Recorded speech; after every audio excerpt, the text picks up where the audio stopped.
Allez hop, c'est parti avec ce nouveau podcast qu'on va appeler Bug, hein, pour l'instant, on n'a pas trouvé mieux pour le nom. Alors voilà, on est 3 aujourd'hui. Alors il y a Seb, salut Seb. Salut. Il y a Bastien, salut Bastien. Salut. Et il y a votre serviteur, Tony. Voilà, merci. J'espère qu'on va pas trop galérer pour notre première au niveau technique et tout. Soyez indulgents, les potentiels auditeurs. J'espère que vous serez plus de 3. Donc le podcast, on va parler ciné, on va parler séries télé. On va essayer d'être clair, d'être drôle. On va essayer de pas vous emmerder et surtout de pas nous emmerder non plus. Voilà, on va essayer de traiter des sujets d'actualité, mais pas forcément parce que c'est pas non plus dans le cahier des charges du podcast. Nous, on va surtout parler des trucs qui nous font kiffer ou des trucs qui nous font pas du tout kiffer, au contraire. Donc voilà, on n'a pas de prétention quelconque pour nos avis. On va essayer de faire ça le plus calmement possible, le plus distinctement possible, et on va essayer de se marrer aussi, donc et de vous faire marrer. Donc voilà. Les garçons, vous avez quelque chose à ajouter ? Non. Non, ça vous paraît bien tout ça ? Je voulais juste m'excuser auprès des Français pour mon accent belge. Oui, c'est bien parce que effectivement, comme c'est un podcast audio, on ne pourra pas mettre de sous-titres. Alors je sais pas comment les gens vont faire.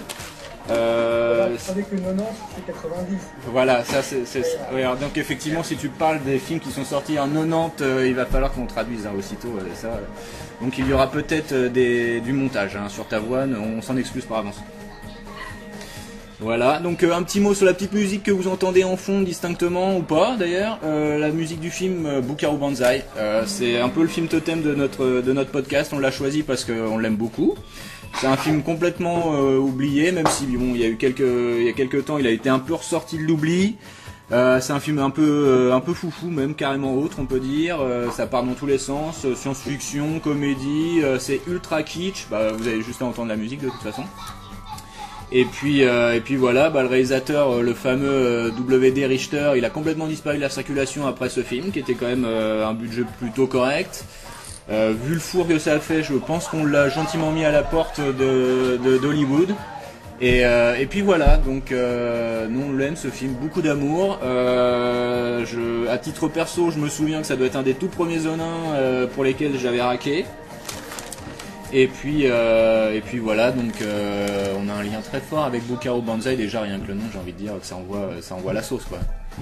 Donne le titre exact même. Là c'est vas-y L'aventure de Buckaroo Banzai à travers la 8ème dimension, effectivement. Et on peut difficilement faire mieux comme titre. Et puis il faut dire aussi que le monsieur, donc c'était le co-scénariste, si je me trompe pas, des aventures de Jack Burton dans les Griffes du Mandarin. Donc il avait déjà une certaine inclinaison à faire des titres à rallonge qui annonçaient un petit peu tout le sujet du film. Il faut parler aussi de ce casting en or quand même. Robocop. Oui, alors Peter Weller, qu'on connaît aussi sous le nom de Robocop. Voilà, Christopher Lloyd, on a Jane Lithgow. Ouais, en méchant déjà. Le Dr. Ian Malcolm de Jurassic Park. Hélène Barkin, l'actrice qui a aussi complètement disparu des radars. Enfin bon voilà, toujours est-il que Buckaroo Banzai c'est notre petit film totem. Voilà, si vous connaissez pas, vous allez le choper sur des pays qui Pour donner envie aux gens, tu peux dire que quand même le générique de fin c'est le meilleur de toute l'histoire du cinéma. Voilà, donc là c'était la musique de fin justement qu'on entendait en fait. Donc il n'y en aura pas d'autres. Il n'y a pas d'autres. Voilà. Bon, on va peut-être pouvoir commencer le podcast véritablement. Qu'en pensez-vous ? Les présentations. Oui, les présentations. Alors Seb, vas-y, présente-toi vite fait. Je suis un ninja démo. Ouais. C'est-à-dire un auteur non publié. Parce que tout le monde s'en fout. Et donc voilà, je suis passionné par le cinéma depuis tout petit. Mon premier souvenir cinéma c'est Retour vers le futur, premier poster sur un mur, donc c'est assez classe quand même. Ouais. Puis très vite, évidemment, il y a eu Star Wars, Robocop. Oui, enfant Robocop, ça le fait quand même. Ouais. Tout ce genre de trucs, et ça a construit ma cinéphilie. Je pense que je suis devenu un gros malade de cinéma à partir du Seigneur des Anneaux. Ah, donc début des années 2000. Voilà. Ok. Très bien. Bastien? On réaliser que la vie Oui. c'est un peu de la merde et que le cinéma c'est mieux. Ouais, on peut dire ça, ouais, bah on est un peu là pour ça. Bastien? Moi, je me définirais comme quelqu'un qui n'aime pas vraiment le cinéma, mais qui regarde beaucoup de films.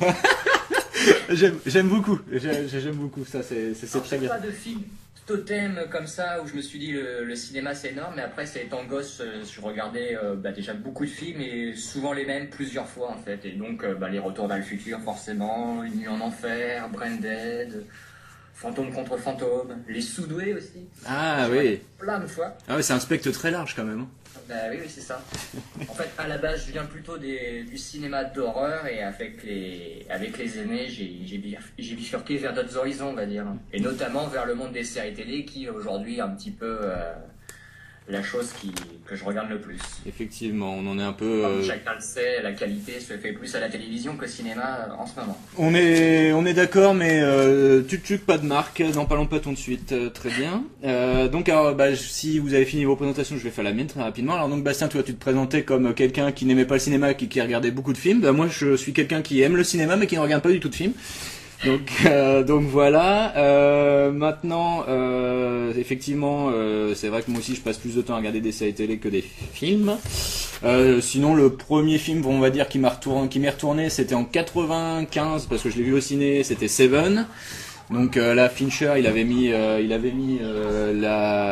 les gros moyens et tout, et c'est le film qui m'a vraiment, où je me suis dit là pour la première fois, wow, on peut faire quelque chose qui t'emmène ailleurs, qui te procure des émotions assez fortes. Et puis voilà, donc là à l'époque j'avais donc 13 ans je pense, quelque chose comme ça, 13-14 ans. Donc le film m'avait laissé vraiment sur le cul et du coup derrière ça a pas mal enchaîné. Et effectivement, moi aussi beaucoup de films d'horreur, à une époque, mais alors vraiment un peu de tout, surtout des bisseries italiennes que j'aime toujours autant d'amour fou. Et des films asiates aussi, j'en ai bouffé pas mal à une époque. Enfin bon, c'est pareil. Bon, le spectre est, on va dire, relativement large aussi, même si je peux confesser une inculture assez crasse dans le cinéma français. Mais et puis je compte pas trop y remédier, donc voilà. Est-ce que tu penses aussi que le meilleur est derrière nous, quoi, que le meilleur du cinéma est derrière nous, comme dirait Alain Delon, quoi. J'espère, je préférais qu'Alain Delon soit mort plutôt que le cinéma, mais je suis pas loin de penser ça, mais en même temps je suis optimiste de nature et je me dis que peut-être un jour ça va renaître vraiment de ses cendres. Après je suis pas là non plus à dire que tout est pourri, hein. Il y a au moins un film par an de bien qui sort, mais bon, il faut le chercher. Parfois. Tous les 3 mois, il y a quelqu'un qui trouve le film de l'année, donc... Oui, c'est vrai. Et puis il y a aussi les gens qui trouvent tous les 2-3 mois le film qui leur rappelle qu'ils aiment le cinéma. Donc en fait, ils ont vraiment oublié. Voilà, ils ont une heure très courte. Oui, non, mais à la rigueur, ça c'est plutôt pas mal. Qu'ils aiment le cinéma tous les 2-3 mois, c'est déjà pas mal. Je suis pas sûr d'en être à ce point-là, mais bon. Enfin voilà, donc nos petites présentations étant faites, on va pouvoir commencer, hein, parce qu'on n'est pas là que pour parler de nous. Même si on pourrait faire une émission entière de 3 heures, je n'en doute pas, sur nos petites personnes. Donc voilà, alors on va commencer par des sujets d'actualité. Seb, tu veux nous parler des Orphelins Baudelaire, c'est ça?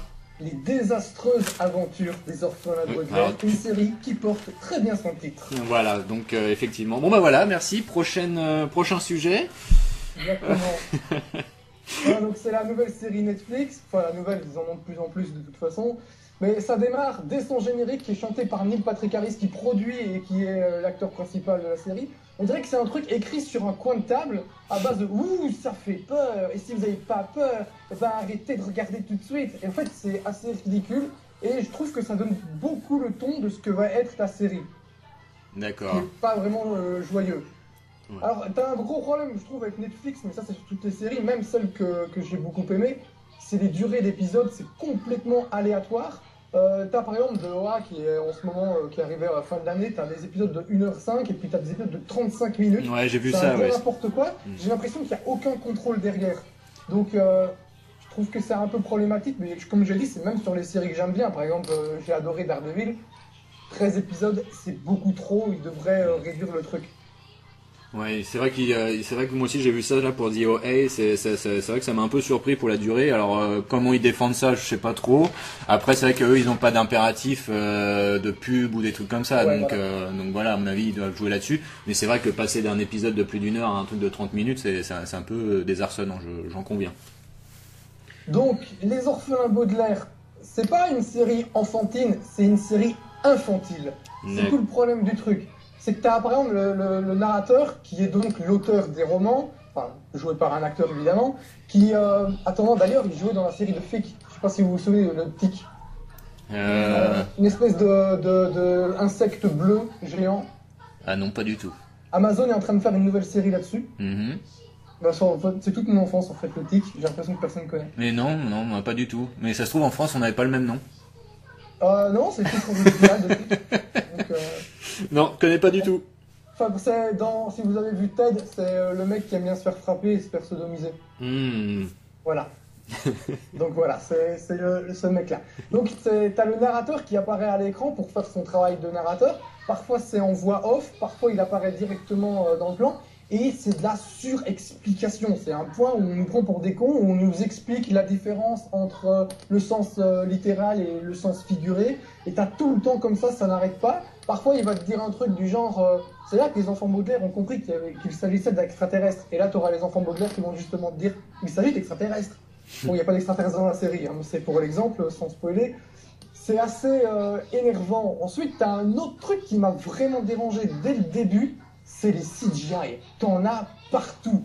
C'est-à-dire que dans les 5 premières minutes, à un moment, t'as un enfant qui lance un galet dans l'eau pour faire des ricochets. Honnêtement, filmer ça coûte pas cher, on est d'accord? Ouais, je suis d'accord, ouais.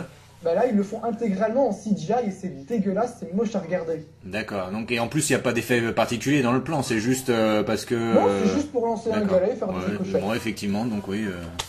Pourtant, il y a du budget. Hein. Ouais, bah juste... j'ai pas compris là. Ouais. Pourquoi pas, hein. Point qui m'a extraordinairement énervé. Je sais qu'on est en début d'année et que dire c'est le meilleur film de l'année, c'est le meilleur ci, c'est le pire ça, c'est un peu trop s'avancer. Mais là, honnêtement, j'ai trouvé le pire personnage de l'année et c'est Poe. C'est l'avocat qui s'occupe de l'héritage des enfants et qui va les amener dans les nouvelles familles, etc. T'as dit qu'il s'appelait comment? Il s'appelle Poe. Ah, je pensais que tu parlais des Teletubbies, donc non, c'est toujours... Non. C'est le même niveau en fait. Non, en fait, la blague, c'est qu'il est bête, il reconnaît jamais le comte Olaf. Donc c'est à base de « Mais non, c'est pas le comte Olaf, les enfants, le comte Olaf, il a pas une barbe !» Et c'est tout le temps comme ça. Et puis ils vont retrouver, parce que le comte Olaf va toujours se déguiser en un autre personnage pour réussir à récupérer l'argent des enfants Baudelaire. Et à chaque fois, il sera donc déguisé différemment. Les enfants, directement, ils le reconnaissent et lui fait « Mais non, c'est pas lui !» Et à chaque fois, c'est ça. Et puis à la fin de l'épisode, il a enfin réalisé que c'était vraiment le comte Olaf, et il fait « Ouh, c'était quand même évident que c'était le comte Olaf !» Donc c'est un peu lourd, c'est tout le temps ça, tout le temps. Et ça donne envie, dis donc. Ouais, je sais. L'avantage, si je peux dire, c'est qu'il n'y a que 8 épisodes par saison. Ouais. Il y a 13 bouquins qui vont être faits en 3 saisons. Ouais. Et quand je disais au départ, à propos des durées d'épisodes, c'est un peu pareil ici. C'est-à-dire qu'un bouquin, ce sera 2 épisodes. Le problème, c'est que ça tire en longueur à mort. J'ai l'impression parfois de voir des trucs étirés sur une demi-heure, c'est insupportable. Ouais.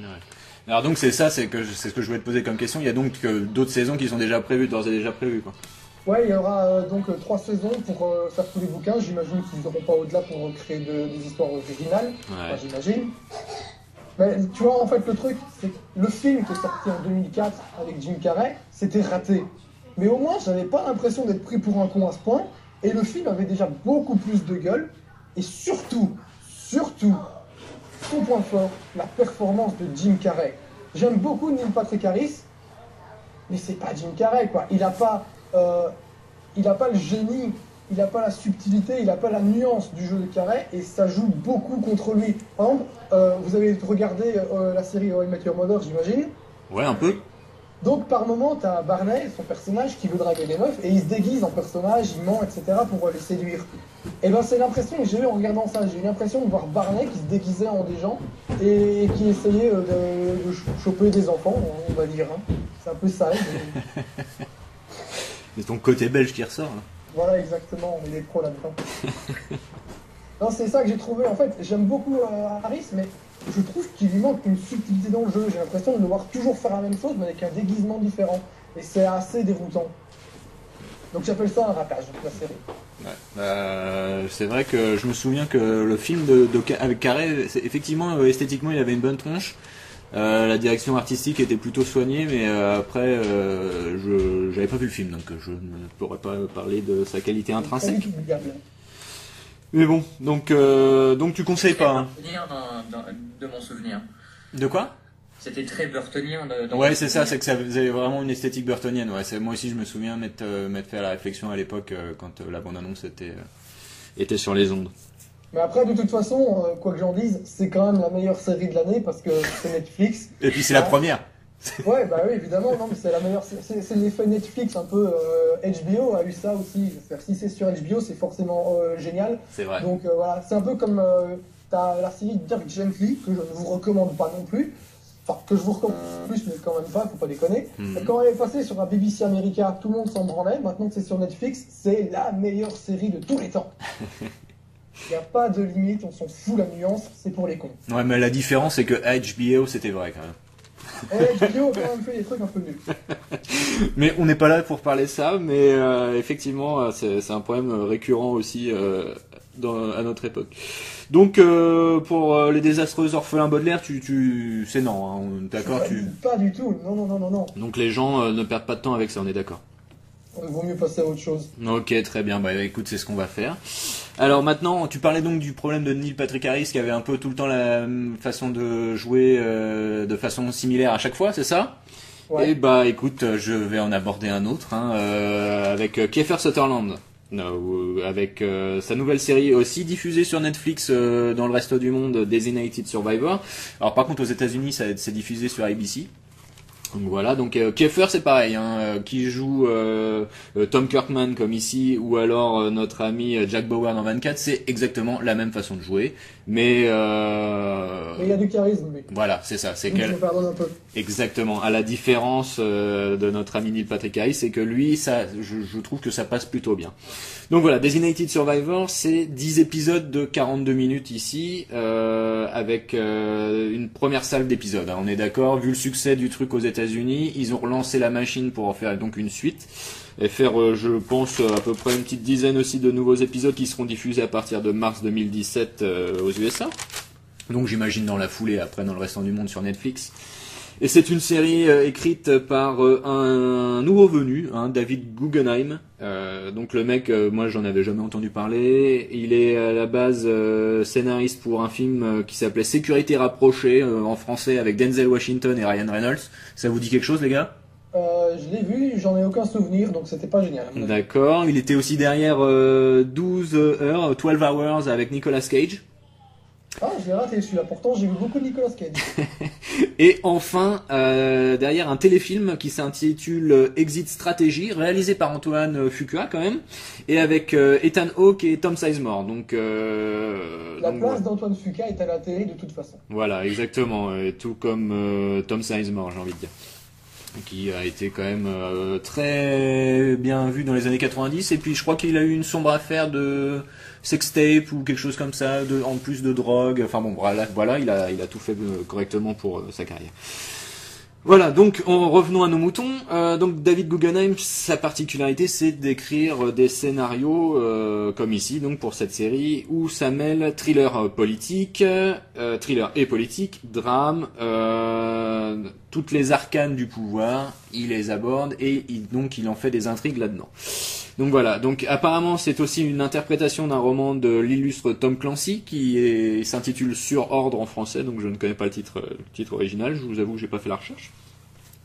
Donc voilà, donc la série fait un véritable carton d'audience aux États-Unis. Donc par contre dans le reste du monde, en particulier dans les pays francophones, là, j'ai pas l'impression que ça soit le grand débordement d'amour. Le problème c'est que Netflix ne partage pas les chiffres, donc on sait pas qui regarde quoi. Ouais, voilà, et je trouve qu'il y a pas de promo autour ou quoi que ce soit. Donc alors que quand c'est une série qui vient de leur propre giron, là par contre ils envoient les gros moyens. Mais là effectivement c'est un peu sorti en catimini et du coup les gens ont je pense tendance à passer à côté. Donc de quoi parle cette série? Le Designated Survivor, c'est une personne de l'entourage politique du président qui est mise à l'écart dans une pièce secrète pendant que tous les autres membres du gouvernement, du Congrès sont réunis au Capitole américain. Si jamais ça se passe mal, eh bien il devient président des États-Unis.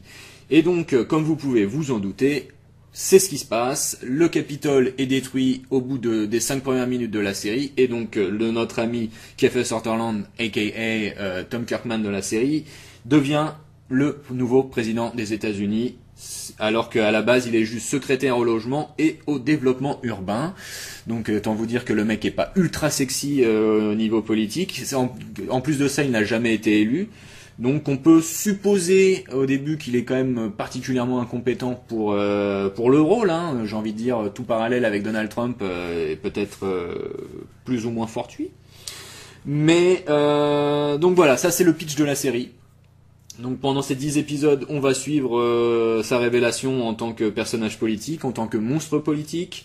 Et tout ça bien entendu à la mode j'ai envie de dire 24 heures chrono encore parce que c'est la mécanique du twist et du cliffhanger qui est revenue à la mode un peu pour cette série. Donc toutes les 7 minutes avant la pause pub, on peut dire qu'il faut relancer la machine. Donc on essaye de faire un retournement de situation. Et à la fin de chaque épisode, c'est pareil, il y a une plus grosse révélation qui intervient pour relancer l'intérêt du spectateur. Donc voilà. Ça, c'est toujours traité de façon très efficace, il n'y a pas de souci. Mais alors, par contre, il y a une question que je me pose pour cette mécanique, c'est que maintenant, on est tous plus ou moins des spectateurs aguerris à ce genre de système. Donc, faut reconnaître qu'on est très très rarement surpris. Enfin, personnellement, j'ai quand même été très rarement surpris par la série. Mais en même temps, c'est fait de façon tellement efficace, tellement, j'ai envie de dire, c'est même plutôt intelligent, qui fait que j'ai été maintenu en haleine. Alors je sais pas, je crois que Seb, toi t'as commencé à regarder, mais t'as lâché l'affaire au bout des premiers épisodes, c'est ça? 3 ou 4, ouais, même 3. C'est ce que tu disais, la mécanique du cliffhanger, ça me pète les couilles, quoi. J'ai l'impression de voir un truc qui ne veut pas faire confiance à son spectateur, qui pense qu'il va s'ennuyer, et donc il faut absolument qu'il réagisse à chaque fois. Et je trouve que c'est un peu lourd, quoi. Ah, je suis d'accord, il y a effectivement parfois un problème de surabondance à ce niveau-là, et parfois il y en a pas besoin. Parce que quand ils n'en font pas, ils abordent des sujets de façon plutôt frontale, et il y a qu'eux qui savent faire ça, je suis désolé. Enfin, je parle des Américains, quand ils abordent la question du problème des musulmans chez eux, ils font ça lors des premiers épisodes, et ils font ça, franchement, c'est hyper... Enfin, franchement, ça m'a mis sur le cul. Parce que les mecs, ils abordent ça, donc je vous l'ai dit frontalement, c'est hyper courageux et même plutôt intelligent. Les mecs, ils font ça, ils y vont, mais franco, ils se posent les bonnes questions et ils hésitent pas à balancer. Et franchement, en France, on serait absolument incapable de faire ça. Il n'y a pas de série en France qui traite de sujets aussi brûlants dans l'actualité. Alors, La vie. ouais, voilà, c'est ce que j'allais vous dire. La seule qui puisse répondre à ce genre de demande, ça pourrait être Plus belle la vie. Et je sais qu'ils l'ont fait à une époque. Ouais, ils l'avaient fait pour les attentats de Paris. Hein. Ouais, c'est tout à leur honneur. Mais c'est parce que c'était Plus belle la vie, mais ils l'ont fait. Non, mais dans 20 ans, peut-être que on remettra Plus belle la vie au sommet de rien du tout, en fait. Donc voilà, donc c'est aussi une question qui pose, c'est aussi une série qui pose d'autres questions et pour celle-là, pour Designated Survivor, au départ, ils font un ennemi qui serait plutôt à l'extérieur des limites américaines, des frontières américaines. Mais au final, il y a une sorte de rétro-pédalage et on s'aperçoit que les méchants ne sont peut-être pas uniquement de l'extérieur et que donc ils sont plus ou moins aidés par des ressortissants américains. Donc la question qui peut se poser, c'est est-ce que les États-Unis se considèrent eux-mêmes comme leur propre meilleur ennemi, j'ai envie de dire. La question reste posée et c'est possible qu'ils le pensent tout à fait. Ils sont tellement mégalos que ce n'est pas à écarter. Bon, alors comme dans 24, je vais continuer le parallèle. On sait tout de suite où vont être les problèmes de la série. Les enfants du héros. Alors rappelez-vous, dans 24, notre amie, comment s'appelait-elle déjà? Kim Bauer. Voilà, Kim. Oui, mais Elisha Cuthbert, c'est quand même mieux que... Ouais, je suis d'accord que moi, c'est pas grave le regard. ça passait mieux. Mais là, c'est pareil, il y a deux... Où elle est, Elisha Cuthbert, s'il vous plaît? Elle fait des trucs. Récemment, elle est dans une série qui s'appelait Happy Endings, Ouais, qui n'est pas à propos de ce que vous pensez. Non, mais est-ce qu'elle anime des animations, enfin elle fait des animations aussi dans les McDonald's ou comment ça se passe, je ne sais pas. Mais bon, donc voilà, donc les enfants de Tom Kirkman, donc c'est pareil, on sait que tout de suite qu'ils vont être relous, mais à la différence de 24, ça ne s'étale pas sur plusieurs épisodes. Enfin, pas encore. Parce que là, donc on a vu que les 10 premiers épisodes, peut-être qu'ils auront tendance à développer ça après, mais là pour l'instant, les seules petites aventures qu'on ait eues les concernant, ça s'étalait sur un épisode et au final c'était pas plus mal. Mais on sentait déjà qu'un épisode c'était très long. Donc s'ils font ça sur plusieurs épisodes, je vous raconte pas la galère. Au début, il y avait un moment, le môme qui était parti faire la fête ou je sais plus quoi là. Voilà, c'est ça. Il y avait la sécurité qui partait le chercher. Exactement. Rien à foutre. Voilà, donc ça c'est clairement, voilà, ça on n'en veut pas, les gens, on n'en veut pas de ça. Mais je pense qu'effectivement, j'espère qu'ils n'auront pas tendance après à développer ça, mais bon, on peut dire que c'est un petit peu tangent. Bon, sinon il y a une autre partie de la série, alors qui est un peu, là qui est donc plus orientée thriller, qui est interprétée par Maggie Q, très sympathique d'ailleurs actrice. Donc là qui est plus orientée complot, enquête et compagnie, donc beaucoup plus classique dans sa forme. Et pour l'instant, je vous avoue que c'est pas la partie la plus palpitante non plus de la série. Hein. Bon, ils ont réussi à relier ça forcément avec l'intrigue principale de Kiefer, mais on sent que c'est un peu tiré par les cheveux, capillotracté comme on dit chez nous dans le bouchonnois. Mais c'est pas hyper palpitant. Et puis pareil là, les rebondissements sont quand même, on les voit arriver à des kilomètres. Au dehors de ça, j'ai l'impression que je vous dresse un portrait peu reluisant de la série, alors que je l'ai beaucoup aimé, c'est ça qui est un peu problématique. Donc voilà, après c'est une série très grand public, il y a pas de souci, il y en a pour toute la famille. Le problème aussi de la série, bon après c'est un problème qui est très récurrent sur les séries américaines aussi, c'est que les acteurs ils semblent parfois sortir d'un soap opéra. Donc les deux conseillers politiques de Tom Kirkman, c'est des gravures de mode. Hein. Il y a le suave Adam Canto qui interprète Aaron Shore et la suave Italia Ricci qui interprète Emily Rose. Alors eux, en plus, ils nous font une sorte de petite amourette à un moment dans la saison. Non merci, j'ai envie de dire. Et bon, c'est pareil, ils ont l'intelligence d'arrêter le truc assez rapidement. Donc voilà, je peux vous dire qu'il faut qu'on va attendre de voir. Hein, là, on va attendre vraiment de voir la seconde salve d'épisodes pour voir où veut vraiment aller la série. Pour l'instant, franchement, je trouve ça hyper efficace et vraiment, j'ai pris plaisir à la regarder. Je me suis pas emmerdé un seul instant. Et puis, contrairement à plein d'autres séries, c'est une série qui vraiment c'est très adaptée pour le binge watching. Pour le coup, on peut s'en enquiller 3-4 sans problème. Après, ça c'est vous qui voyez, hein, comme on dit. Donc voilà, c'est vraiment une série qui est dans l'air du temps. Et j'espère que pour la deuxième salve d'épisodes, ils arriveront à relancer un peu l'intérêt de la machine, parce que c'est pareil, au-delà du pitch, on se demande comment ils vont faire plusieurs saisons là-dessus, quoi. Enfin bon, je leur fais confiance, les mecs sont rompus à ce genre d'exercice et ils sauront parfaitement, j'imagine, relancer l'intérêt un peu comme Homeland l'avait fait ou d'autres séries. Donc, à la fin de la série actuelle, ouais, il y a un gros, fin de saison. Il y a un gros cliffhanger, il y a un très gros cliffhanger, un peu pété. Hein, je vais pas le mentir. Pour le coup, là, je le trouve un peu pété le cliffhanger, mais il a le mérite de donner envie de voir la suite, quoi. C'est donc j'ai envie de dire que son objectif est atteint, mais c'est pas se mettre le cul par terre, quoi. D'accord. Donc voilà. Voilà. Alors on passe à notre troisième sujet plus ou moins d'actualité là. Bastien, c'est à toi avec. Oui, sur Sherlock saison 4 qui s'est terminée très récemment et je voulais revenir dessus un petit peu parce que j'ai trouvé que cette saison elle était un peu bâchée par certains critiques alors que c'est pour moi la meilleure chose que j'ai vue depuis un petit moment quand même. Alors Sébastien, je sais que tu as vu aussi cette saison. Ouais.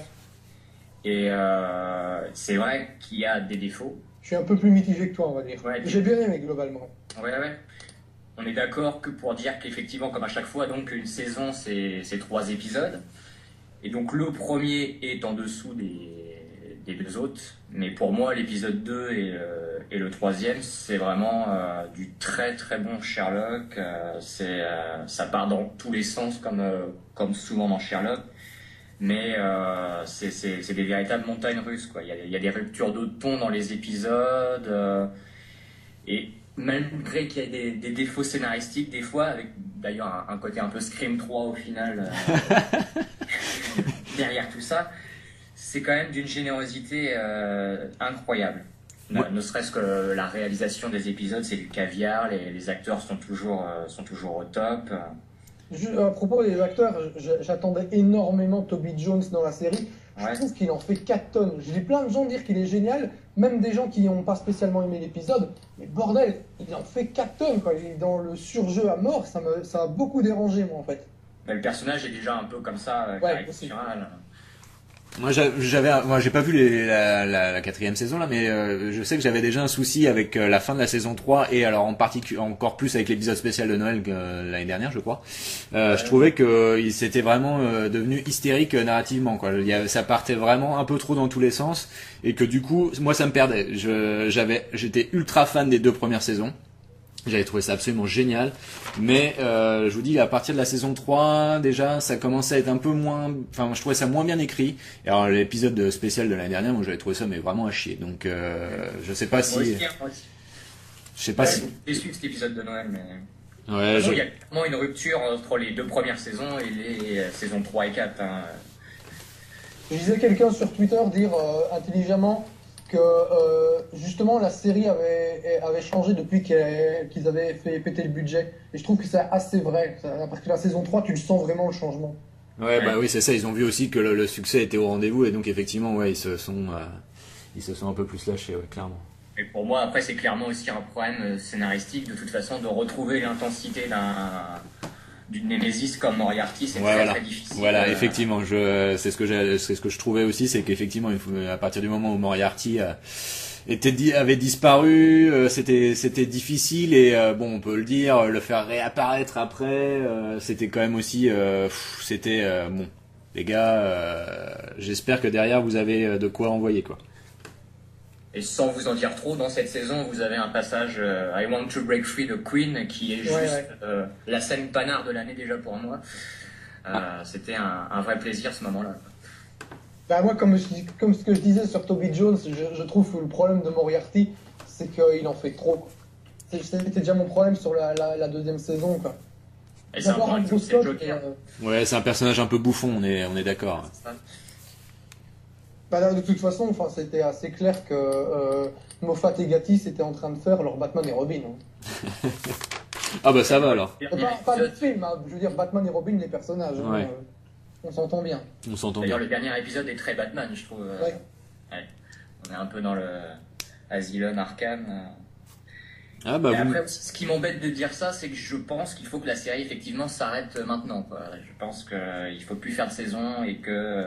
D'ailleurs, c'est la question. Est-ce qu'il y a d'autres saisons qui sont déjà prévues ou est-ce que là, la fin pourrait suffire à elle-même? À la fin, je me permets de répondre et en même temps, je répondrai au fait que ce soit fini ou pas. La fin fonctionne pour moi très très bien en tant que fin, en tant que telle, mais c'est aussi une porte ouverte sur une suite possible dans quelques années. Et c'est ce qu'ils avaient dit il y a quelques temps. Je crois que c'était entre les saisons 2 et 3, que ce qu'ils pourraient faire, c'est une pause de 10 ans et revenir. Et je pense justement que c'est une bonne idée. Ce serait d'attendre, prendre un peu de recul, et puis revenir dans l'univers. Moi, ça me plairait. Ok. Ouais, pourquoi pas dans 10 ans, ça peut. Mais après, le problème, c'est de retrouver toujours ce problème d'intensité dans les intrigues. Et... Ouais, à voir. Ok, donc très bien. Vous avez d'autres choses à rajouter sur Sherlock ou pas? Un petit dernier, c'est parce que, comme je disais, moi, Bastien parlait de l'hystérie, et moi, c'est justement ce qui m'a un petit peu posé problème. C'est que je trouve que ça part vraiment trop dans tous les sens, là où dans les 2 premières saisons, c'était beaucoup plus linéaire. Pour ne pas spoiler la saison 4, je vais prendre la fin de la saison 3, quand on te révèle que Marie, la femme de John, est en fait une ancienne espionne. Ou je sais ouais, un truc comme ça. Ouais. Tu pars sur un flash forward, t'arrives plusieurs mois plus tard, puis ça commence à parler, 10 minutes plus tard, t'as un flashback pour montrer ce qui s'est passé, puis tu reviens et tu changes d'époque tout le temps comme ça. Je trouve que c'est complètement inutile. Ouais, c'est ce que je pense aussi. un peu de linéarité, ça ferait pas de mal. Et ce que je dis en fait, c'est que je pense que Moffat et Gatiss sont deux mecs extrêmement intelligents, mais contrairement à d'autres, ils n'ont pas la prétention de penser qu'ils sont plus intelligents que le spectateur. Enfin, justement, ils pensent qu'on est aussi intelligent qu'eux. Et du coup, ils font un peu les malins en essayant de nous perdre scénaristiquement, alors que ce qu'ils racontent est extrêmement simple. Et ça gagnerait justement à ce que tu viens de dire me fait exactement penser à Christopher Nolan, par exemple, sur Inception. Pour moi, c'est quelque chose d'extrêmement simple, mais qu'il a complexifié au possible parce qu'il respecte l'intelligence de son spectateur. Et c'est pour ça que j'aime bien. Je suis pas un grand fan de Nolan, mais c'est quelque chose que je lui accorde. C'est que le mec ne prend pas son spectateur pour un débile, et que du coup, à chaque fois, t'en as pour ton argent et que tu passes un bon moment de cinéma. Exactement. Donc voilà. Moi, en tant que grand fan de Doctor Who, j'ai connu Steven Moffat et je sais de quoi il est capable, du meilleur comme du pire. Et c'est là qu'il a tendance, avec Gatiss, à nous offrir ça sur Sherlock, je trouve. Très bien, très bien. Bon, bah donc... Ce qui m'impressionne sur Sherlock, c'est le fait de faire quand même évoluer la série et ses personnages au fil des saisons, malgré une mécanique et des codes qui reviennent dans chaque épisode. Et ça, c'est assez fort. Par exemple, si vous comparez à une série comme Doctor House, qui avait genre 24 épisodes par saison, où justement la mécanique à chaque épisode, c'était très épuisant de retrouver tout le temps la même chose, au moins Sherlock arrive à recentrer ça avec le fait de n'avoir que 3 épisodes. Et tu trouves qu'il y a une évolution des personnages Bah ouais, parce que Watson n'est pas le même au début de la série. Sherlock, c'est pareil au final à la fin. Maintenant, je trouve que pour Watson, c'est assez vrai. Bon, après, je vous dis, j'ai toujours pas vu la saison 4, mais c'est vrai que, bon, effectivement, pour Watson, il y a une évolution. Pour Sherlock, je suis un peu plus dubitatif. Bon, il s'humanise beaucoup. Oui, voilà, c'est ce que j'allais dire. Il s'humanise un petit peu, mais bon, bref, peut-être même que c'était pas nécessaire. Moi, je préférais au début quand il était. Et d'ailleurs, c'est un peu peut-être le problème de cette dernière saison, c'est que Sherlock n'a plus de secret pour nous à la fin de cette saison. Pour moi, on le connaît entièrement. Ah, c'est ça, c'est que même donc le passé avec son frère, on en connaît un peu plus. Tu verras bien. D'accord, très bien. Non, mais c'est juste pour donner envie, hein, voilà, on essaie. Il y a toute une intrigue sur le chien dont il parle dans la saison 3. Ouais. Sur le chien? Ouais. D'accord, très bien, j'aime pas les chiens.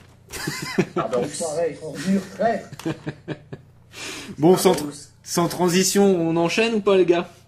Ouais. Allez, Bastien, donc tu continues pendant que tu es sur ta lancée avec Rectify, c'est ça? Avec Rectify, une série créée par Ray McKinnon, et qui n'est pas un inconnu pour les plus connaisseurs d'entre vous, puisque c'était le révérend dans la première saison de Deadwood. Je sais pas si ça vous parle.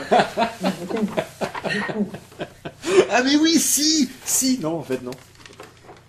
Et donc, qui est aussi scénariste à ses heures perdues. Ah oui, bah il doit en avoir quelques-unes. Hein.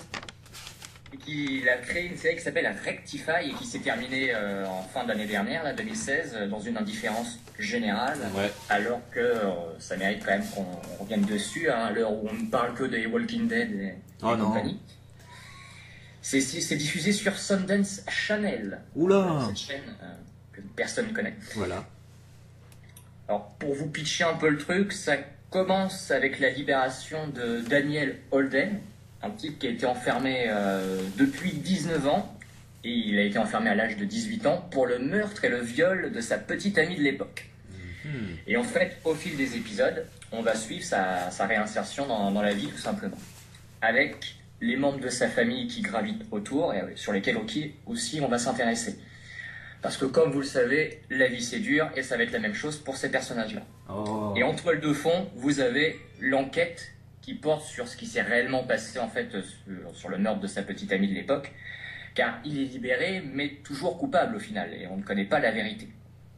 Et au final, comme vous pouvez aussi l'imaginer, c'est pas ce qui va être le plus intéressant dans la série. De toute façon, ça avait été dit dès le début, Ray McKinnon avait déclaré que jamais il dirait la vérité s'il est vraiment coupable ou pas. Ouais, ça reste toujours ambigu de toute façon, c'est ça qui est bien. De toute façon, c'est une série de personnages avant tout, hein, qui les laisse respirer, d'où un rythme assez lent, il faut le dire, parfois même ennuyeux.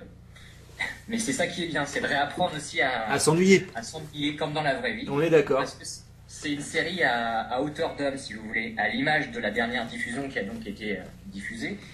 C'est une ultime saison discrète. Il n'y a pas besoin de twist de folie comme dans Designated Survivor, il n'y a pas besoin de tuer des personnages. C'est le chemin parcouru par les personnages qui priment. Et comme vous pouvez vous en douter, les acteurs sont tous très bons. À commencer par Adèle Millon, l'acteur principal, n'a pas fait grand-chose à ce que je sache, mais qui est bouleversant alors qu'il en fait jamais trop. C'est ça qui est aussi assez fort. Étant autiste moi-même, ça m'a énormément touché. Et la qualité principale de la série, c'est de rester vraiment, si vous voulez, digne et pudique. J'ai jamais versé une larmichette en le regardant. Il cherche pas à vous faire pleurer dans les chaumières. Et pourtant, ça s'y prête. C'est ça. J'ai dû verser une larme, c'est vers vraiment la toute fin de la série, par un simple échange téléphonique, si vous voulez. C'est vous dire que la série a su construire un attachement avec les personnages au fil des années.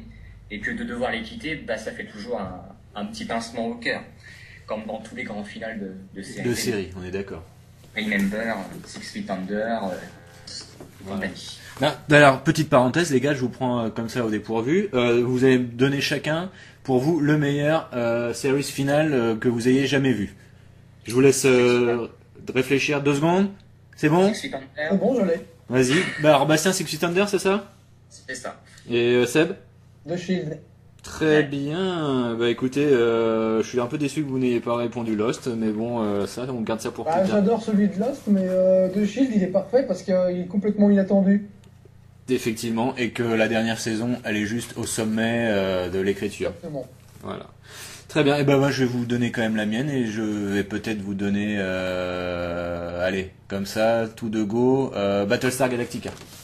Même si c'est pas même si c'est pas ce que je préfère dans la série, le final, tout ce qui était avant me fait aimer quand même ce qui arrive dans la. Le dernier épisode, la dernière saison n'était pas exceptionnelle et c'était un peu ça le problème. De Battlestar? Ouais. Ouais, on en parlera plus tard. Ouais. Donc voilà, t'avais encore des choses à ajouter pour Rectify ou pas? Oui, justement, en parlant de dernier épisode, le dernier épisode de Rectify, il est aussi très beau, faut le souligner. Il clôture parfaitement le cheminement des protagonistes avec ce qui reste d'ambiguïté et de mystère comme la série l'a toujours fait. Parce qu'il faut toujours laisser aux spectateurs des choses à interpréter, j'ai envie de vous dire. On peut voir les choses d'une manière et puis d'une autre. Pour ma part, à la fin, la boucle est bouclée. Si vous commencez avec une libération physique du personnage, faut attendre vraiment l'ultime scène pour avoir enfin la libération mentale, celle totale qui vous permet de lâcher prise, de se souvenir et d'avancer, se donner le droit de rêver. Écoutez, c'est pas la plus belle des choses que de se pas un rêve en ce bas monde. Écoutez, Monsieur Zemmour, je ne permettrai pas d'avancer ces arguments. Mais en tout cas, tu donnes envie de regarder la série et par contre, je me souviens plus, mais il y a combien de saisons déjà? C'est 4, c'est ça? Quelque chose comme ça, non? C'est 4 et c'est genre 6 à 8 épisodes. Dans la deuxième saison 2, il doit y avoir 10 épisodes, mais après c'est 6-8 épisodes par saison. Ouais, voilà, c'est ça, c'est des choses. Long, c'est 45 minutes maximum. Il n'en faudrait pas plus. Ouais. Non, c'est clair. Voilà. Et je me demande si c'est pas diffusé aussi sur Netflix dans nos contrées. Je ne sais plus. Je m'avancerai pas. C'est une série qui reste vraiment en vous, malgré des moments, comme je vous disais, où on peut s'ennuyer. Au final, on y repense quand même avec le temps et on se dit que c'était quand même vraiment bon. Moi, je vais me permettre un contre-avis parce que justement, tu parles de s'ennuyer un peu. J'avais beaucoup aimé les 2 premières saisons. D'ailleurs, il me semble que c'est moi qui t'avais poussé à regarder à la base. Et j'avais adoré les 2 premières saisons et à partir de la 3, j'ai commencé à décrocher un tout petit peu et sur la 4e, j'ai complètement lâché l'affaire. J'avais l'impression de voir le quotidien des gens et j'en avais rien à péter, quoi. Ouais, mais c'est vrai que la dernière saison est particulièrement différente. Ouais. En plus, ils prennent le risque de prendre le personnage principal et de l'excentrer de tous les autres personnages. Exactement, c'est ça le problème. J'aimais beaucoup Ah, j'ai oublié le mot, c'est pas grave. J'aimais les interactions entre les personnages, donc la voir aussi loin de tout ça et voir les autres évoluer. Alors certes, voir Abigail Spencer, moi ça me plaira toujours. Pas de là à regarder Timeless, sa nouvelle série, faut pas déconner. Mais c'était vraiment très bien de voir les personnages réagir à ce presque nouveau-né finalement. Et là, tu ne l'as plus vraiment, quoi. Ouais. Et puis le personnage quand même du beau-frère est quand même très sympathique aussi, faut le souligner. Ted Junior. Fatal. Ouais, Ken Crawford que j'aime énormément. C'est ça. Qui est le nouveau Martin Riggs dans la série d'Arme Fatale. Et ben la série, figurez-vous qu'elle est pas si mal que ça en fait. C'est vrai. Je m'attendais à une catastrophe, j'ai regardé le premier épisode en disant ça va être de la merde. Et ben pas tellement. C'est pas extraordinaire, ça vaut pas l'arme fatale, mais c'est sympa. Est-ce que c'est mieux que l'arme fatale 3? Par moment, oui. Et Glenn Crawford est vraiment très bon et il essaie pas de copier Mel Gibson. Donc c'est déjà un gros point positif. Ouais, ça c'est clair. Très bien. Bon, donc Bastien, c'est bon pour Rectify, t'as pas d'autres choses à ajouter? Non. Ok, très bien. Donc Seb, tu vas nous donner juste 2-3 mots sur le meilleur film de l'année. Le meilleur film de l'année, le film qu'il était impossible de ne pas aimer, l'immanquable. Ah, du moins, c'est ce que dit la promo. Donc on va parler de La La Land de Damien Chazelle. Alors pour revenir sur Whiplash 2 secondes, je trouve pas que ce soit spécialement mauvais. J'avais pas du tout aimé, mais je trouve pas que ce soit mauvais parce que Chazelle a du talent. Mais putain, qu'est-ce que c'était lourd, quoi. Moi, j'aurais été le mec, j'aurais quitté la classe de musique au bout de 10 minutes. Et il préfère s'en prendre plein la gueule et c'est ce genre de réaction moi, qui me fait complètement décrocher d'un truc. Je m'en fous de ce qui t'arrive, mec, si tu choisis de t'en prendre plein la gueule. Non, mais en plus, c'était Chillinger qui était en prof de batterie de jazz, donc... Oui, voilà, c'est un peu comme si Beecher dans dans Oz. Oz sortait de prison et puis décidait quand même d'aller voir Schillinger pour se faire violer une fois de temps en temps. C'est exactement ça le film. Ah bah voilà, là j'ai envie de le voir. Ouais, bah il n'y a pas de viol. Hein. Malheureusement, j'ai envie de dire, ça aurait été plus intéressant.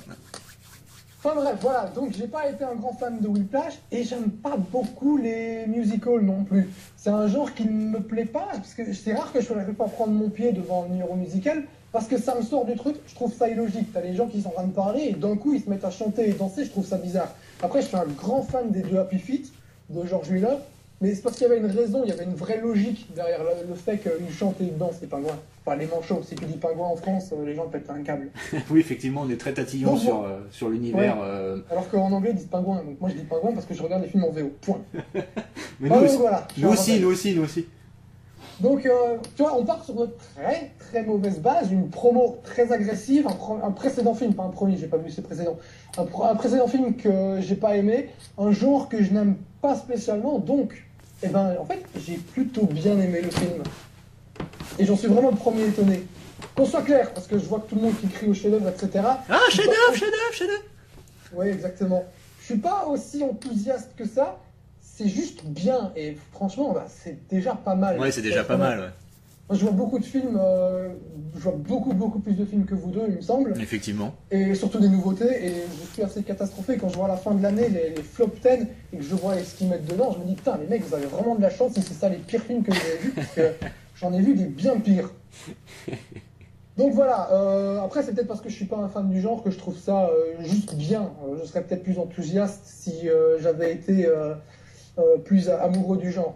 Mais quand je parlais de la lourdeur de Whiplash, ici c'est presque un feel-good movie. Et je trouve que la légèreté va bien à Chazelle, même si c'est une fausse légèreté, parce que le fond du film est pas super joyeux quand on y pense. Ouais, c'est ce que j'ai compris, hein, c'est ce que j'ai cru comprendre en lisant les différents avis, c'est que c'était pas non plus, enfin voilà, que c'était assez sournois à ce niveau-là, ouais. Et que quand on y réfléchissait, c'était pas Prosper Youpla Boom, quoi. Ça parle beaucoup des rêves brisés, et puis j'ai découvert hier avec étonnement que c'était le film que tu dois pleurer devant. Voilà. Et j'y repense et je me dis, ok, donc ce serait la scène finale. Et je trouve la scène finale absolument magnifique. Soyons honnêtes, c'est un des gros points forts du film. Le début et la fin du film sont absolument parfaits, mais je trouve pas que ça fasse spécialement pleurer. Enfin, c'est beau, mais voilà, si tu pleures pas, ça fait pas de toi un nazi. Faut pas s'inquiéter. D'ailleurs, c'est un argument qui revient assez fréquemment et que je n'aime pas. Par exemple, tu avais A Monster Calls qui est sorti un petit peu plus tôt, une semaine avant en fait. Quelques minutes après minuit, je crois, en français. Ouais, en français. C'est le film où tu dois pleurer. Donc déjà, j'ai adoré le film, mais c'est pas un argument. Si tu pleures pas devant un film ou que tu pleures devant un film, ça change rien. Je vais prendre un exemple. Ça devrait jamais être un argument, on est d'accord. Ouais, parce que ça vaut rien. Je vais prendre un exemple concret. Vous avez vu le film Marley et moi avec Owen Wilson et Jennifer Aniston? Ah, c'est un truc avec un chien, ça, non? Ouais. Le film est médiocre. J'ai chialé comme une merde pendant les 20 dernières minutes. Ah oui, non, mais c'est très subjectif. Voilà, c'est pour ça que ça devrait jamais être un argument pour un film. C'est que voilà, tu pleures devant un film ou pas, parce que c'est subjectif. Il y a des histoires qui vont te parler beaucoup plus que d'autres. C'est clair. C'est clair. Voilà. Mais voilà, c'est un peu le truc, c'est-à-dire qu'il y a beaucoup de films que je trouve médiocres et qui ont réussi à me faire pleurer parce que ça touche à un point sensible. Là, en l'occurrence, un grand amoureux des chiens, la fin de Marley et moi, elle m'a complètement détruit. Et pourtant, ça change pas mon opinion sur le film. Ouais, bah moi j'avais un peu pareil avec Monsieur Schmidt, avec Jack Nicholson. Je me souviens d'avoir trouvé le film pas renversant, et pourtant la scène finale m'avait cueilli. Je pense que si je le revoyais peut-être aujourd'hui, ça ne me ferait plus rien.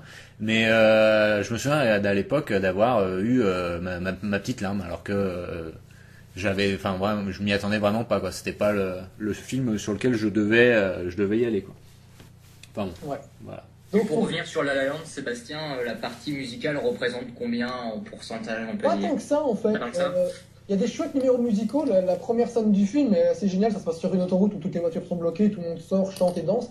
C'est vraiment très cool. Mais comme ça, je dirais approximativement une demi-heure sur 2 heures. Ouais, ça va. Ouais, ça va. Donc, pour revenir sur parce que j'ai l'impression que j'ai pas beaucoup vendu le truc, il y a un gros point fort dans ce film, c'est son duo d'acteurs. Ryan Gosling et Emma Stone sont absolument parfaits. Je les avais trouvés déjà absolument géniaux ensemble dans Crazy Stupid Love, et j'ai envie de les voir ensemble tout le temps. Surtout que Gosling, dont j'ai jamais été un grand fan, j'aime pas quand il joue le mec sombre et mystérieux dans les films de Winding Refn, je le trouve assez grotesque. Ou dans l'horrible film qu'il a réalisé, Lost River, je sais pas si vous avez vu ça. Non, merci. C'est abominable, il joue pas en fait, il se contente de regarder. Mais oui, c'est ça, c'est que ce la mec est caméra. mono-expression. Voilà, moi je suis pas un fan de sa filmographie et clairement j'ai un problème avec lui, mais bon, voilà quoi, c'est Et ben perso. moi c'est en train de changer parce que il était dans The Nice Guys de Shane Black, il est absolument monstrueux, il bouffe l'écran, c'est un génie comique et je pèse mes mots. Et pourtant il est face à Russell Crowe quand même, qui est déjà Ouais, niveau charisme Russell Crowe, qui est là quoi. Il est ultra charismatique, mais comme tu es dans un polar comédie, Crowe fait la partie polar et Gosling fait clairement la comédie. Il a un timing comique absolument monstrueux. Et comme il a reçu le Golden Globe du meilleur acteur pour La La Land, dans ma tête, personnellement, je considère que c'était pour The Nice Guys, qui est non seulement la meilleure comédie, mais aussi le meilleur polar sorti l'année dernière. C'est un des meilleurs films, c'est absolument parfait. Donc voilà, Ryan Gosling, s'il continue sur cette voie plutôt que d'aller faire des trucs où il se prend super au sérieux à ne pas jouer, finalement, moi je suis à fond derrière lui. Donc en fait, ce qu'il lui faut à chaque fois, c'est un bon directeur d'acteur quoi. Exactement, voilà. Voilà. Quelqu'un qui va lui faire jouer, qui va le faire aller vers quelque part. Parce que si vous aviez vu Crazy Stupid Love, c'est pas si étonnant que ça qu'il soit aussi bon dans The Nice Guys. Il a déjà quelque chose en sous-main qui le prédispose à la comédie. Ouais, voilà. C'est ça. Oui. Combien d'Oscar au final, ton petit pronostic du coup? J'en ai pas la moindre idée, et puis je m'en fous, pour être tout à fait honnête. Genre Emma Stone va avoir l'Oscar. De toute façon, il n'y aura pas d'Oscar cette année, les gars, parce qu'ils vont tous faire grève pour protester contre l'élection de Donald Trump. Donc, Non, ça m'étonnerait, ils doivent d'abord faire parler d'eux, ça les intéresse plus. ou alors, je sais pas, mais cette histoire est mal embarquée. Enfin bref, donc... Pour conclure, très simplement, avec une petite touche négative qui fait que je suis pas aussi enthousiaste que les autres, c'est que je trouve que le film est un peu trop long, il fait 2h07. Je trouve que 15-20 minutes de moins, ça aurait été parfait. Ouais, bah, pour Et en l'état, c'est bien. une comédie musicale, effectivement. Apparemment sur Netflix il fera 30 minutes. Enfin, il y aura un épisode qui fera 30 minutes et l'autre fera 1h10. Bon, bah donc voilà, on arrive à la fin de cette première, de ce premier podcast, les garçons. Je vais vous demander votre petit vœu pour l'année 2017. S'il y avait quelque chose que vous aimeriez qu'il se fasse véritablement cette année, qu'est-ce que ça serait? Bastien, c'est à toi. Moi, ce que je demande, c'est que les saisons 3 de Leftovers et Twin Peaks déchirent tout sur leur passage. Très bien, je suis à peu près d'accord avec toi, j'acquiesce pour ce vœu. Sébastien? Et d'ailleurs, j'y réfléchis et ça va être émotionnellement très dur puisque les deux séries vont se chevaucher à un moment dans les dates. Ah oui, c'est vrai qu'effectivement, je crois que les dates de diffusion sont proches, ouais, effectivement. En avril, les deux, il me semble, non? Ouais, c'est fort mai possible, pour ouais. Twin Peaks et fin avril pour Leftovers. Ouais. Après, ils ne jouent pas dans la même catégorie, donc ça pourra... Ah bah, on est très curieux de voir de ce que Twin Peaks va devenir. Bah effectivement, ça met l'eau à la bouche, ce petit comeback de plus de 20 ans, là, c'est... Moi, j'ai vu que 2 épisodes, donc je m'en fous. Ça fait 6 mois que je dis qu'il faut que je prenne la série, mais j'ai pas trop le temps. Bah en même temps, ça va vite être pété, hein. Il y a pas tant d'épisodes que ça non plus. Enfin bon. Donc ton vœu, Seb, à toi? Moi, j'aimerais que James Cameron arrête de nous la mettre à l'envers. qu'il arrête de nous faire chier avec ces putains de documentaires dont tout le monde se branle, qu'il arrête de ne vouloir faire que Avatar, il a d'autres projets, enfin, je veux dire, t'as pas besoin d'attendre 10 ans à chaque fois pour faire un film, et qu'il arrête de refiler les bons projets à des gros tâcherons. Je parle donc de Battle Angel qui est entre les mains de Robert Rodriguez. J'aimerais bien qu'il fasse des films, parce que j'aime James Cameron et je voudrais qu'il fasse des films. Et on aime tous James Cameron. Bah oui, mais qu'il aille faire 45 avatars s'il veut, il n'y a pas de souci. Mais qu'il fasse des films entre, bordel. Ça commence à faire long. De 97, on a eu Titanic, puis il a fallu attendre 2009 pour Avatar, et maintenant, bah, on va en 2018, il n'y aura toujours rien. Ouais, je suis pas sûr que ça soit très proche de se faire cette histoire. Hein. Mais à mon avis, pour les prochains, il va envoyer la sauce. Je sais pas pourquoi, mais je sens qu'il va nous envoyer un gros truc dans la face. J'aime bien Avatar, donc j'ai confiance qu'il va faire quelque chose de bien. C'est juste que j'aimerais qu'il n'attende pas 10 ans à chaque fois pour faire un truc, quoi. Ouais, très bien, on est d'accord. Et personnellement, mon petit vœu pour 2017, ça sera un vœu beaucoup plus simple que les vôtres. C'est que j'aimerais juste que Peter Jackson se sorte un petit peu les doigts pour nous sortir des belles éditions vidéo de ces classiques d'enfance, j'ai envie de dire, hein, son Branded, son Bad Taste, qui nous les sortent en haute définition avec des bonus qui dégueulent de partout, comme il a fait pour le Seigneur des Anneaux et pour le Hobbit. J'aimerais, parce que ça fait quelques années qu'on les réclame, qu'on a des éditions un peu dégueulasses recadrées de partout, avec des images baveuses, enfin voilà. Moi je veux qu'il fasse ça. Parce que ça fait 10 ans qu'il nous tient en haleine avec ses promesses, en disant qu'il bosse dessus et tout, et qu'on ne voit rien sortir, et que s'il veut prendre mon argent, qu'il se dépêche, parce que j'en aurai peut-être pas toujours autant. Donc voilà. C'était mon petit vœu pour 2017. C'est un message de riche sur le point de devenir pauvre. Voilà, exactement. On en est là. Et donc là, on a fait quand même pas mal de pubs pendant ce podcast pour Netflix. Alors s'ils veulent nous donner un compte à vie gratuit, on n'est pas contre. Et voilà, donc messieurs, on arrive à la conclusion. Je vais vous demander aussi à tous les deux encore 2-3 petites choses. Alors votre degré de mauvaise foi pendant l'émission, Bastien, à combien de pourcents l'estimes-tu ? Je dirais 67%. 67%. Et en début d'émission, tu pensais que tu irais plus dans la mauvaise foi ou pas ? Oui, parce que je pensais que ça serait pire. D'accord, très bien. À toi, Seb ? Oh, moi, je dois être à 10%. 10%. Donc toi, tu n'aimes pas trop la mauvaise foi, c'est pas trop ton truc. Non, je suis quelqu'un de gentil, profondément, je crois au Père Noël encore. T'es sincère, c'est ça ? J'aime pas les gens méchants. D'accord, très bien. Je suis contre l'injustice. Ah oui, mais tu n'es pas Miss France ou Miss Belgique. La Miss Belgique, là, en ce moment, vu qu'elle tient des propos un peu racistes. Oui, c'est vrai que j'ai vu qu'il y avait une polémique à ce sujet. Bon, très bien, on va garder ça pour une prochaine émission. Écoutez, moi j'ai envie de vous dire 13% et je compte faire mieux la prochaine fois. Je vais travailler là-dessus. Et donc voilà, un petit mot de la fin. Pour moi, ça sera pelouse. Kiwi. Zitoun. Voilà, très bien. Eh bien, on vous remercie et à la prochaine. Ciao, ciao. Allez. Ciao.